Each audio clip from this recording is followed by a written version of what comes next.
बिस्मिल्लाहिर्रहमानिर्रहीम। आज बड़ा ही इम्पोर्टेंट आर्टिकल जो है हम शुरू कर रहे हैं और वो है एनर्जी स्टोर्ड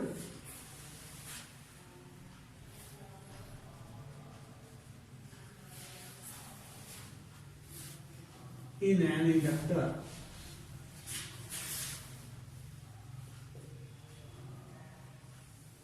देखिए, बेसिकली एनर्जी जो स्टोर होती है वो फील्ड की वजह से होती है। जिस तरह हमारी ज़मीन है, इसकी सराउंडिंग में ग्रेविटेशनल फील्ड है तो इसमें एनर्जी स्टोर्ड है। इसी तरह हमने पढ़ा था कि एक कैपेसिटर जो है उसकी प्लेट्स के अंदर इलेक्ट्रिक फील्ड बनता है तो कैपेसिटर जो है एनर्जी स्टोर कर सकता है। और हमने ये पढ़ा था कि जब एक सोलेनाइड जो है उसमें से करंट फ्लो होता है तो उसके अंदर जो है वो मैग्नेटिक फील्ड डिवेलप होता है। जिसका मतलब मैग्नेटिक फील्ड की वजह से सोलेनाइड या इंडक्टर के अंदर एनर्जी स्टोर होती है। अब आज हम ये देखना चाहते हैं कि वो एनर्जी स्टोर कितनी होती है और किन किन फैक्टर्स के ऊपर डिपेंड करती है। उसके लिए हम क्या करते हैं, ये एक इंडक्टर लेते हैं। ये एक इंडक्टर है तो इसके ये हम टर्न लेते हैं, बिल्कुल नंबर ऑफ टर्न इसके n के बराबर लेते हैं।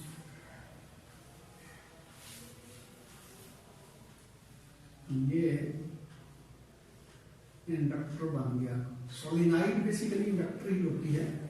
तो इसमें हमने क्या किया, यहां लगा दी एक बैटरी और यहां लगा दिया एक स्विच। ये अब इनिशियली स्विच ऑफ होगा तो डेफिनेटली कोई करंट फ्लो नहीं होगा। जब करंट फ्लो नहीं हो रहा होगा तो इसके अंदर मैग्नेटिक फील्ड की वैल्यू 0 के बराबर होगी। अब मैग्नेटिक फील्ड 0 के बराबर होगा तो जाहिर है इसमें एनर्जी स्टोर नहीं होगी। लेकिन जैसे ही हम इस स्विच को क्लोज करते हैं इसमें करंट फ्लो होना शुरू हो जाता है। अब ये करंट जो फ्लो होगा उसकी वजह से क्या होगा, मैग्नेटिक फील्ड डिवेलप होगा इसके इनसाइड। और दोबारा हम डिस्कस कर चुके हैं कि उस फील्ड की जो डायरेक्शन है आप राइट हैंड रूल से फाइंड आउट कर सकते हैं कि जिस डायरेक्शन में करंट फ्लो हो रहा है उस डायरेक्शन में अपने राइट हैंड की उंगलियां जो उसको कर्व करें तो अंगूठा जो होगा, थंब जो होगा वो एन पोल को शो कर रहा होगा। मीन लाइनें जो हैं इस डायरेक्शन में ये हमारा जो स्पेसिफिक एग्जांपल हमने आपके सामने रखी है तो उसमें मैग्नेटिक फील्ड की डायरेक्शन भी बनेगी। ये इसकी लाइनें जो है इस स्ट्रेस के अंदर से पास हो रही हैं। ये तो ये एन पोल है, ये एस पोल इसका मतलब है। अब देखने वाली बात यह है कि इसमें एनर्जी किस तरह स्टोर होती है। लेकिन कल भी हमने डिस्कस किया था कि जब इसमें करंट फ्लो होता है तो करंट के चेंज होने की वजह से ईएमएफ इंड्यूस होती है कार्डियो टू फैराडे लॉ। और वो इंड्यूस्ड ईएमएफ या इंड्यूस्ड करंट जो होता है वो इस करंट की इंक्रीमेंट को अपोज करेगा। मीन ये देखिए, बैटरी जो है वो चार्जेस को इस डायरेक्शन में फ्लो करवाने की कोशिश करती है, लेकिन जो इंड्यूस्ड करंट है वो उसको अपोज करेगा। यानी कि इंड्यूस्ड करंट की अगर डायरेक्शन देखी जाए तो उसकी अपोजिट होनी चाहिए। तो रिजल्ट क्या निकलेगा कि नेट करंट जो है वो रिड्यूस हो जाता है। अब नेट करंट जो रिड्यूस हो जाता है इसका मतलब ये नहीं है कि वो मुसलसल एक लेवल पे डाउन लेवल पे ये रहता है, बल्कि वो चेंज होता जाता है। जो हमारा ये प्रोड्यूस्ड करंट जो बैटरी की वजह से पैदा हुआ, लेकिन इंड्यूस करंट उसको अपोज करने की कोशिश करेगा। बिल्कुल मैं सिंपल एग्जांपल देता हूं आपके सामने।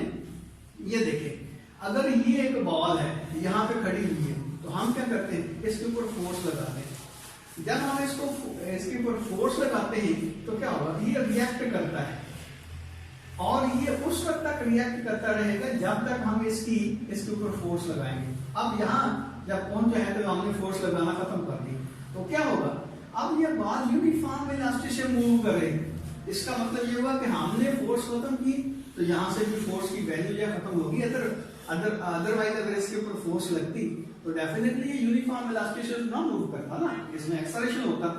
अब यहाँ से लेकर यहाँ तक इसकी वेलोसिटी में चेंज आई है और उस चेंज इन वेलोसिटी की वजह से क्या होगा भाई, इसका जो क्या कहते हैं कि हमें फोर्स लगाना पड़ी है, इसमें एक्सेलरेशन क्रिएट हुआ है। एक्सेलरेशन के बाद यहाँ एक्सेलरेशन 0 के बराबर हो गया। बिल्कुल इसी तरह जब इनिशियली हम इसके ऊपर इनके बैटरी जो है इसका स्विच ऑन करते हैं तो क्या होगा, पहले चार्जेस जो है वो स्टेशनरी थे, अब बैटरी ने पुश किया है जिसकी वजह से चार्जेस जो मूव करना शुरू हो गए हैं, यानी कि चार्जेस की वेलोसिटी जो है इंक्रीज हो गई है।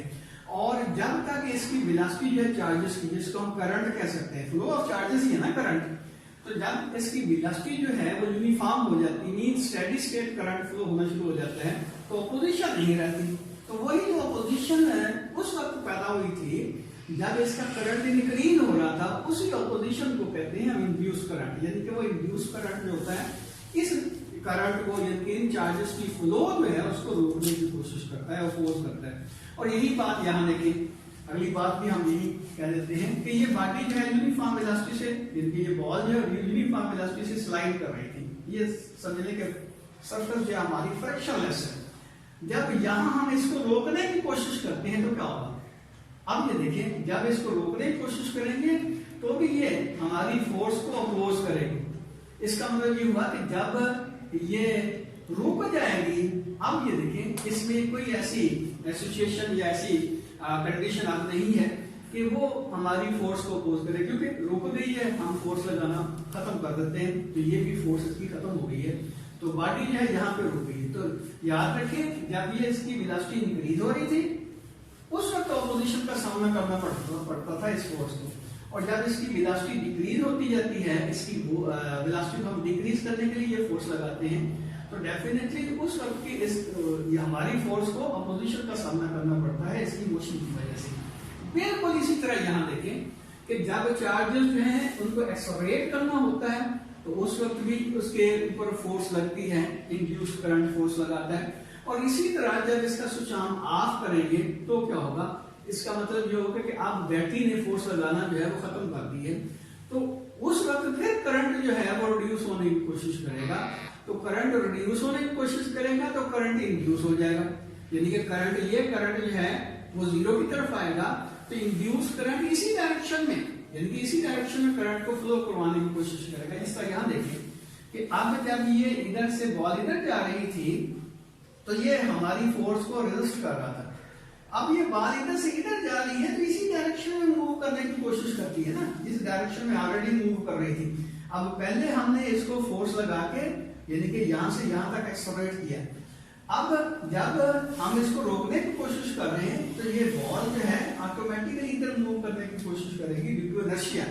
इसलिए हम कहते हैं कि यहाँ जो इंड्यूस्ड करंट है वो इक्विवेलेंट टू इनर्शिया है, यानी कि करंट इंक्रीज होता है तो उसको रिड्यूस करने की कोशिश करता है इंड्यूस करंट, और ये करंट डिक्रीज होता है तो उसको इंड्यूस करंट को एनहांस करने की कोशिश करता है। बहरहाल ये बात थोड़ी सी लंबी होगी, लेकिन ये कॉन्सेप्ट समझना लाजमी था कि जब ये बैटरी ऑन होती है तो इसको वर्क करना पड़ता है, किसके खिलाफ, इंड्यूस्ड करंट के खिलाफ। इंड्यूस्ड करंट जो है इसकी जो मूवमेंट थी चार्जेस की उनको अपोज करेगा, उसी अपोजिशन फोर्स के खिलाफ जब जो बैटरी वर्क करती है तो हमें ये पता है कि जब भी कोई वर्क जो है किसी सिस्टम के अंदर जो है हम करते हैं तो डेफिनेटली वो वर्क जो है as a potential energy system में स्टोर हो जाता है। बिल्कुल इसी तरह, जिस तरह ये देखिए कि ये मार्कर है, ये यहाँ पे पड़ा हुआ है, मैंने इसके ऊपर वर्क किया है, अब जितना मैंने इसके ऊपर वर्क किया है उतना ही इसकी एनर्जी में इजाफा हो गया, यानी इसकी पोटेंशियल एनर्जी जो बढ़ गई है,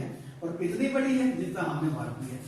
तो अब ये देखिए कि हम भी देखना चाहते हैं कि इस बैटरी ने जब तक इसमें स्टेडी करंट फ्लो नहीं होता, बैटरी ने वर्क कितना किया है। और याद रखें ये जो करंट इंक्रीज होगा, जिसका कल भी हमने डिस्कस किया था कि इधर टाइम बढ़ रहा है, इधर करंट बढ़ रहा है, तो ये जैसे स्विच ऑन करते हैं तो इसका करंट जीरो से मैक्सिमम तक सडनली नहीं पहुंचता, बल्कि क्या होता है, इसको टाइम लगता है, ये एक्सपोनेंशियली करंट इंक्रीज होता है इस तरह, यानी कि ये जो बैटरी करंट फ्लो करवा रही है तो ये इसका करंट जो है इंक्रीज होता है, उसकी वजह क्या है, इंड्यूस करंट।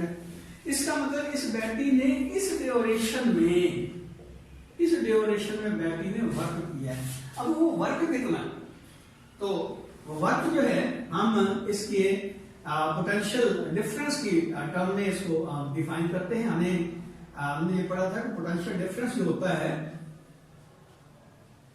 पोटेंशियल डिफरेंस जो होता है V वो होता है वर्क डन 5 यूनिट चार्ज।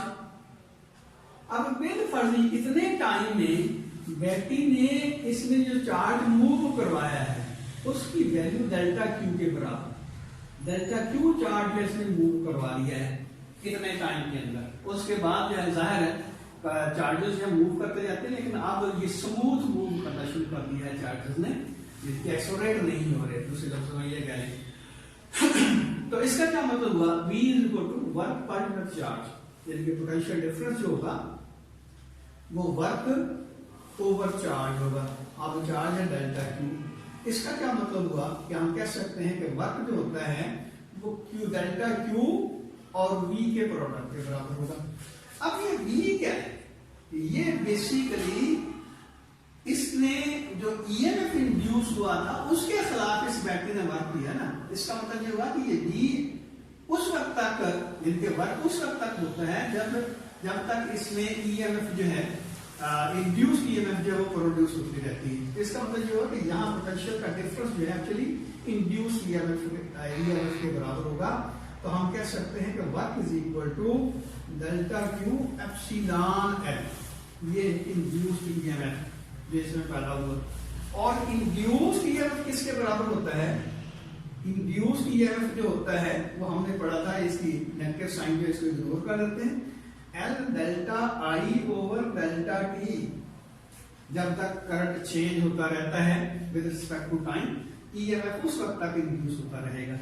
अब ये वैल्यू जो है यहाँ पुट कर दें तो ये आपके पास आ जाएगा work is equal to delta Q और ये L delta I over delta T होगा। अब ये देखिए L कांस्टेंट, इसको एक साइड पर रख लेते हैं और delta Q over delta T और डेल्टा I इसको अलग कर लेते हैं। अब delta Q over delta T किसके बराबर और डेल्टा I किसके बराबर, यहाँ ये बात जो मैंने कही थी उसके ऊपर गौर कीजिएगा कि ये डेल्टा T ये टाइम है जिस टाइम में डेल्टा Q चार्जेस जो हैं इस सोलेनॉइड के अंदर इस बैटरी ने पास करवाए हैं। इसका मतलब क्या हुआ कि ये देखिए इनिशियली यहाँ पे इसका करंट जो है चार्जेस की वैल्यू फ्लो ही नहीं हो रही है, करंट की वैल्यू I1 पहले 0 के बराबर था और यहाँ ये करंट जो है स्टेडी स्टेट करंट फ्लो होना शुरू हो गया I। तो टोटल इस ड्यूरेशन में टोटल चार्ज जो पास हुए हैं सोलेनॉइड के अंदर वो है डेल्टा क्यू और टाइम लगा डेल्टा टी।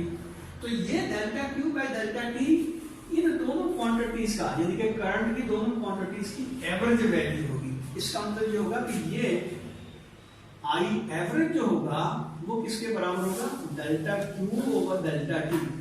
ये जिस तरह हम ये मैकेनिक्स में पढ़ते हैं कि total change in velocity over total time वो कहलाता है एवरेज एक्सेलरेशन, और टोटल डिस्प्लेसमेंट और टोटल टाइम की जो रेशियो होती है वो एवरेज वेलोसिटी कहलाती है।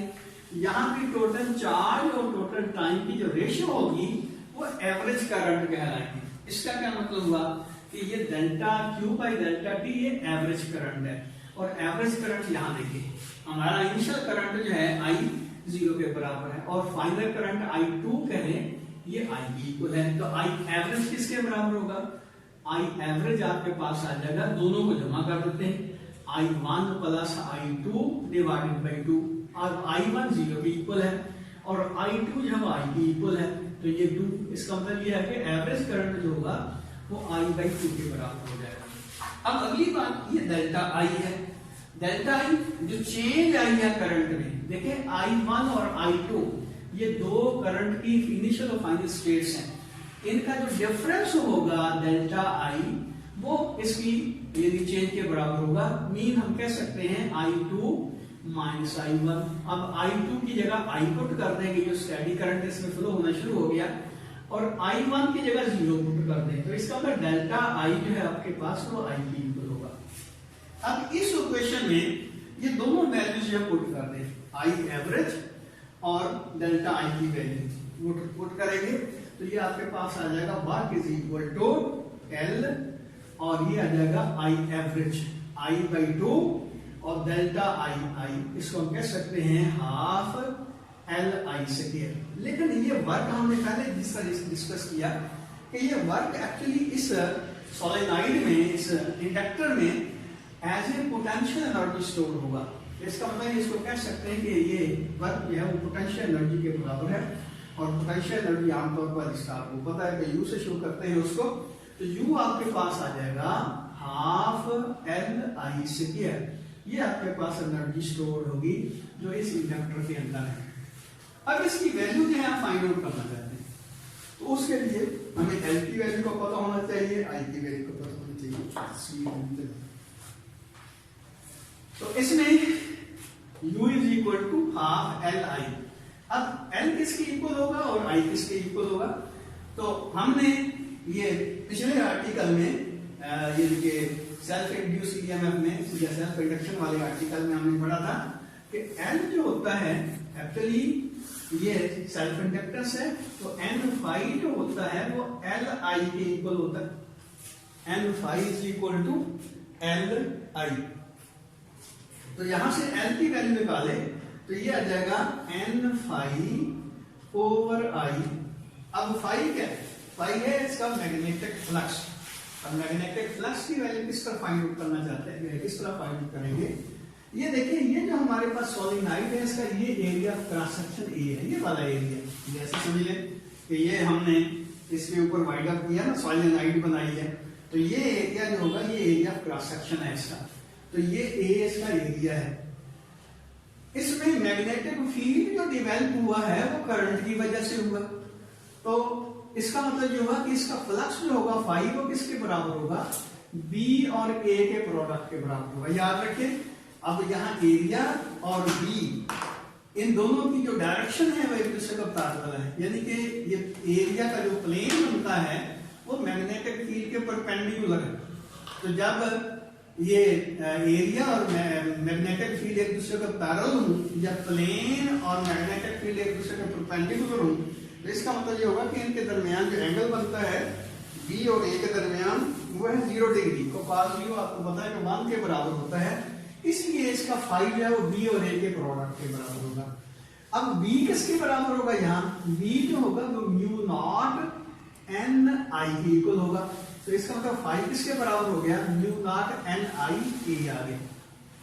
अब ये फाई की वैल्यू आ गई। ये फाई की वैल्यू है इसमें पुट करते हैं, तो ये क्या आ जाएगा? एन और फाई की जगह म्यू नॉट एन आई ए ओवर आई। अब ये आई जो है इस आई से कैंसिल कर दें, तो बाकी आपके पास क्या बचेगा?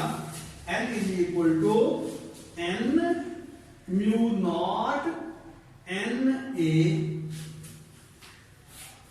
अब ये एन जो है इसको हम क्या लिख सकते हैं? ये देखें,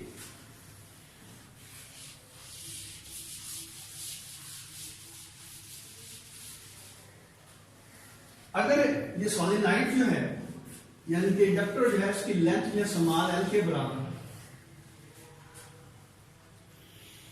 तो number of turns per unit length, जिनको स्मॉल एन से हम शो करते हैं, वो क्या होते हैं? Number of turns per unit length, यानी कि n किसके बराबर होगा? n और l की रेशियो के बराबर होगा।